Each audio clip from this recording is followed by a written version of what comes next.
राधे राधे, जय श्री कृष्ण। आज हम आरंभ करने वाले वैशाख मास महात्व कथा के 9वां अध्याय। मैथिल ने पूछा, हे ब्राह्मण, कामदेव के जल जाने के बाद उसकी उत्पत्ति कैसे हुई? शुद्धदेव स्वामी कार्तिक के जन्म की कथा कहने लगे, जिसके सुनने से पाप नष्ट हो जाते हैं, यश व पुत्र मिलते हैं और सब रोग नाश होते हैं। जब महादेव जी ने कामदेव को भस्म कर दिया, तब उसकी स्त्री रति मूर्छित हो गई और फिर चेत होने पर अनेक प्रकार से विलाप कर शरीर त्याग करने लगी और अंतिम क्रिया करने के लिए बसंत को बुलाया। बसंत ने आकर रति को समझाया कि आत्मघात करना धर्म का हेतु नहीं है, लेकिन रति ने ना मानने पर बसंत ने नदी के तट पर चिता बनाई और रति गंगा में स्नान कर संपूर्ण क्रियाकर्म से निश्चित हो, तब इंद्रियों को रोक कर और मन को आत्मा में लीन कर चिता में चढ़ने को उद्गम हुई तो आकाशवाणी हुई, हे कल्याणी, हे पति में अनंत प्रेम रखने वाली, तू चिंता में प्रवेश मत कर। तेरा पति महादेव जी के प्रसाद से तथा यदुवंशी कृष्ण भगवान से पूर्ण पैदा होगा। ऐसे क्रम से 2 जन्म होंगे, तब दूसरे जन्म में श्री कृष्ण से रुक्मणी के गर्भ से तेरा पति होगा। उसका नाम होगा प्रद्युम्न। प्रद्युम्न होगा तो ब्रह्मा के श्राप से शंकर के घर में निवास करेगी। वही प्रद्युम्न नाम के तेरे पति से तेरा मिलन होगा। ऐसा कहा आकाशवाणी समाप्त हो गई। तब रति को वरदान देकर उसको शांत किया और कहा, हे कामप्रिय, अब तेरा पति अंग कहलाएगा और अंग वाले की तरह मरा हुआ भी दिखाई देगा। पूर्व काल में तेरा पति सुंदर नाम का राजा था। उस जन्म में तू ही उसकी पत्नी थी, रज संस्कार कारिणी हुई थी, इसी से तेरी यह दशा हुई। अब तू वैशाख मास में प्रातःकाल मंदाकिनी नदी में स्नान कर मधुसूदन भगवान का पूजन कर और उसकी दिव्य कथा सुनकर अशून्य शयन नाम का व्रत आरंभ कर दिया। ऐसा करने से तेरा पति तुझे अवश्य मिल जाएगा, इसमें संदेह नहीं। रति को ऐसा वर देकर सब देवता अपने अपने स्थान को चले गए और रति भी कलेश से निवृत्त हो गई। मेष की संक्रांति में गंगा स्नान कर अशून्य शयन व्रत धारण करते ही उसे तत्काल कामदेव दिखाई दिया। पूर्व कल्प में भी यह बड़ा धर्मपरायण राजा था, मगर उसने वैशाख मास में कर्तव्य धर्म नहीं किए थे, इसीलिए कामदेव परमात्मा का पुत्र होने पर भी अंगहीन हुआ। जब महादेव जी अंतर्धान हो गए, तब पार्वती जी निराश खड़ी हो सोचने लगी, क्या करूं? तब पिता हिमवान उन्हें अपने घर ले गए। पार्वती जी शंकर जी के रूप और गुणों को देख मुग्ध हो मन में शंकर जी को अपना पति होने की ठान गंगा तट पर तप करने लगी। वे माता पिता आदि सबके समझाने पर भी भूखी प्यासी जटाए बड़ा सहस्त्र वर्ष तक महालिंग का पूजन करती रही। तब महादेव जी सायंकाल ब्रह्मचारी के वेश के उनके सामने पूर्ण कुटी पर अनेक प्रकार की परीक्षा कर और अपने में दृढ़ देख बोले, हे भद्रे, जो तुम्हारी इच्छा हो वर मांग लो।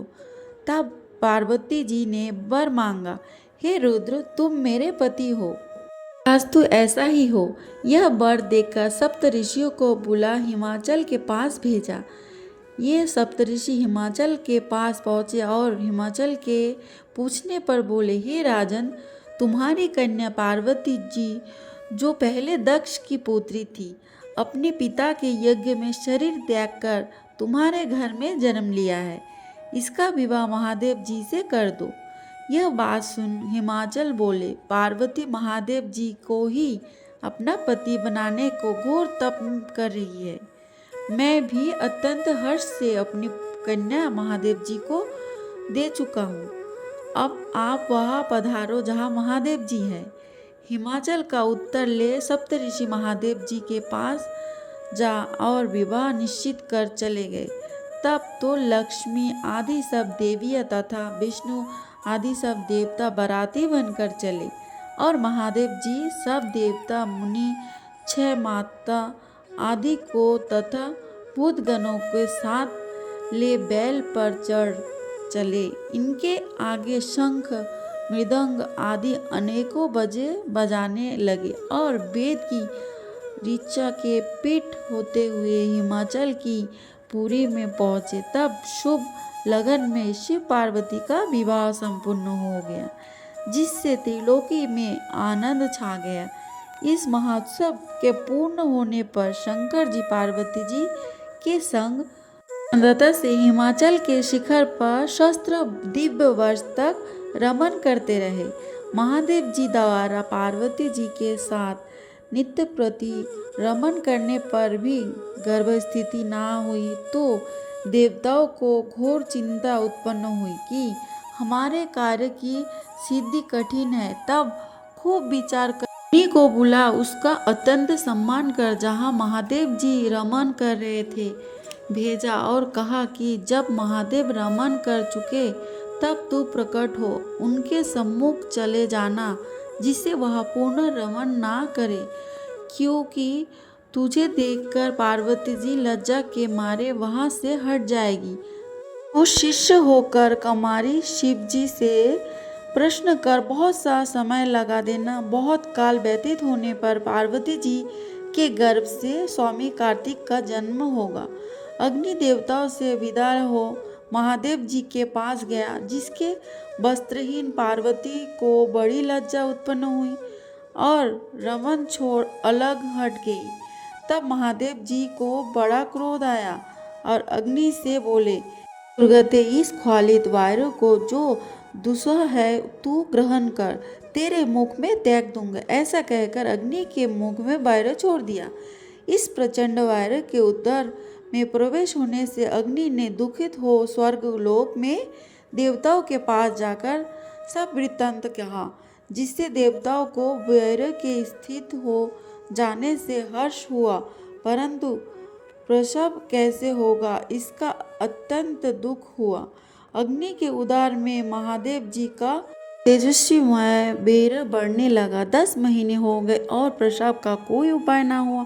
तब अत्यंत दुख हो देवताओं को संग ले महायशस्विनी गंगा के पास जा पहुंचा। सब स्तुति करने लगे, माता तू देवताओं के निमित्त शंकर के इस तेज को धारण कर, जो अग्नि के प्रभाव बढ़ रहा है। वह स्त्री ना होने पर प्रसव नहीं होता है, हमारी रक्षा कर। प्रार्थना करने पर गंगा ने कहा तथास्तु। तब देवताओं के कहने से अग्नि ने गर्भ मोचन मंत्र से गर्भ का आकर्षण कर शंकर जी के तेज को गंगा जी में छोड़ दिया।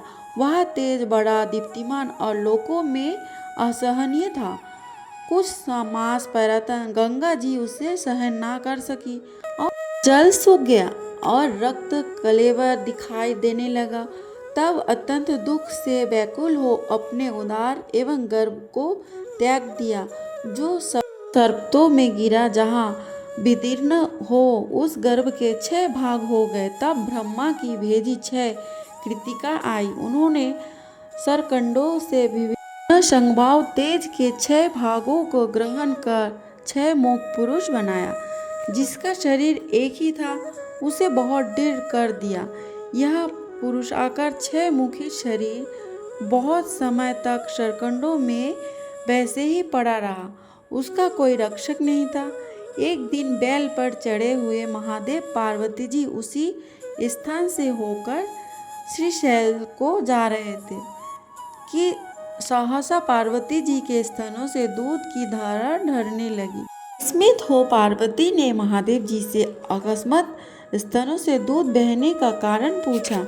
महादेव जी बोले, तुम्हारा पुत्र यही नीचे पड़ा है और अपने रमन की बात तथा अग्नि का वह आना, जिससे पार्वती जी को उससे देख के लज के मारे हट जाना, वायरस सम्मिलित होने के क्रोध में आकर अग्नि के मुख में छोड़ देना और गंगा के जल में गंगा का सरकंडों से छोड़ देना और वहाँ पर 6 भाग हो जाना तथा कृतिकाओं के दृढ़ कर देने का वृत्तांत सुनाया। फिर वो कहा, उसकी आकृति पुरुष की सी हो गई है, उसी को देख तुम्हारे स्तनों में दूध टपकने लगा। इसका पराक्रम विष्णु के समान होगा, तुम पालन पोषण करो, यही तुम्हारा औरस पुत्र है, इसे उठाकर ले चलो।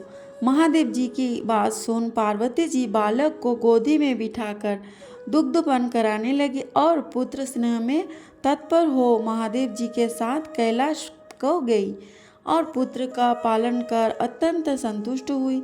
हे राजन, यह कुमार के जन्म की कथा मैंने तुम्हें सामने कही। इसे नित्य पति सुनने से उनके पुत्र पौत्रादि की वृद्धि होती है।